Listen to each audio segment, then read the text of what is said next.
The motion is adopted. The House of Representatives passed President Trump's one big beautiful tax and spending bill. Sort of celebrating like the biggest bill of its kind ever signed. And it's going to make this country into a rocket ship. It's going to be really great. We're going to take you through some of the highlights of this bill.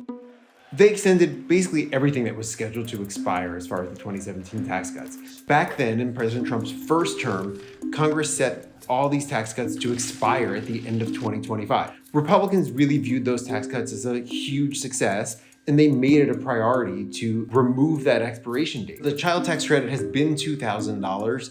This bill will make it $2,200 and index it to inflation. The estate tax, they increased the exemption, so that's the per person amount that you don't have to pay estate taxes on, to $15 million per person. Republicans really disfavored electric vehicles and clean energy tax credits. Now, anything purchased after September 30th is not eligible for those credits. On clean energy, the wind and solar in particular are taking a hit in this bill. They're going to be phased out faster. The state and local tax deduction has been capped at $10,000 since 2017. There was a block of Republicans from New York, New Jersey, California in the House who wouldn't vote for this bill without a much higher cap. What they got was $40,000. It's a pretty significant amount.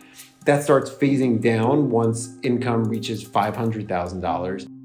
This bill also includes some new items, particularly ones that President Trump campaigned on last year when he was running for a second term. One is no tax on tips, up to a $25,000 deduction for tipped workers.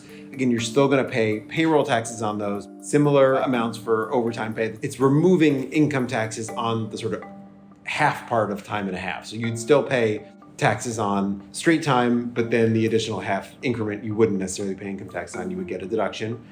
Car loan interest for domestically produced cars, you'd be able to deduct thousands of dollars in interest. The fourth is a deduction for seniors. So the president talks about this bill making it so there's no tax on Social Security. That is not in fact the case. There's an approximation of that, an attempt to do something like that. It's a $6,000 per person deduction for people ages 65 and up. Generally, these provisions will all kick in for tax year 2025. They are temporary. They go from 2025 through 2028, and we'll see how they go. We'll see who wins the 2026 and 2028 elections and how eager they are to continue those policies. Republicans were looking for ways to get more money for their priorities. So they were able to say, okay, well, we'll just take the agencies we like and favor and that Trump wants more money for, ICE, Customs and Border Protection, Homeland Security, the Defense Department, missile defense, those kinds of things, and shipbuilding, and just plus those up and add several $100 billion that are going to all of those things.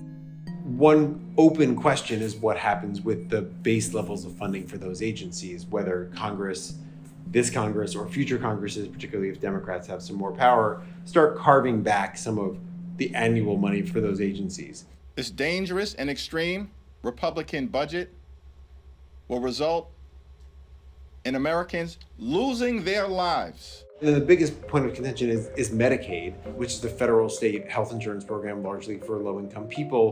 One of the things they did is create work requirements. So able-bodied people will have to start looking for work or having work in order to be able to get Medicaid work requirements. Among the biggest single items saving money in this bill, that's about $326 billion through 2034. You also see more frequent eligibility checks in Medicaid. And there are also changes to premium tax credits under the Affordable Care Act. All those changes will mean that by 2034, 11 million people will not have health insurance compared to what would happen if Congress did nothing here.